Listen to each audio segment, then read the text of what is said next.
கோவை மாவட்டம் மேட்டுப்பாளையம் அருகே நடைபெற்ற வள்ளி கும்மியாட்டத்தை ஏராளமான மக்கள் கண்டு ரசித்தனர்.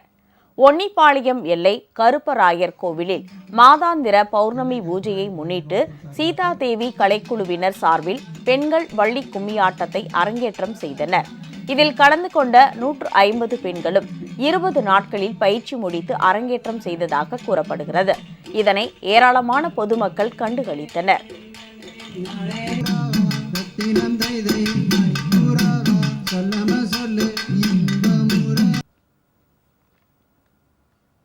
உங்கள் ராஜ் நியூஸ் தொலைக்காட்சியில் திங்கள் முதல் வெள்ளி வரை தினந்தோறும் பிற்பகல் 2 மணிக்கு உங்கள் பகுதியில் உள்ள குறைகளை நேரலையில் தெரிவிக்கும் புகார் பெட்டி நிகழ்ச்சி. பங்கு பெறுங்கள், பயனடையுங்கள், காணத் தவறாதீர்கள்.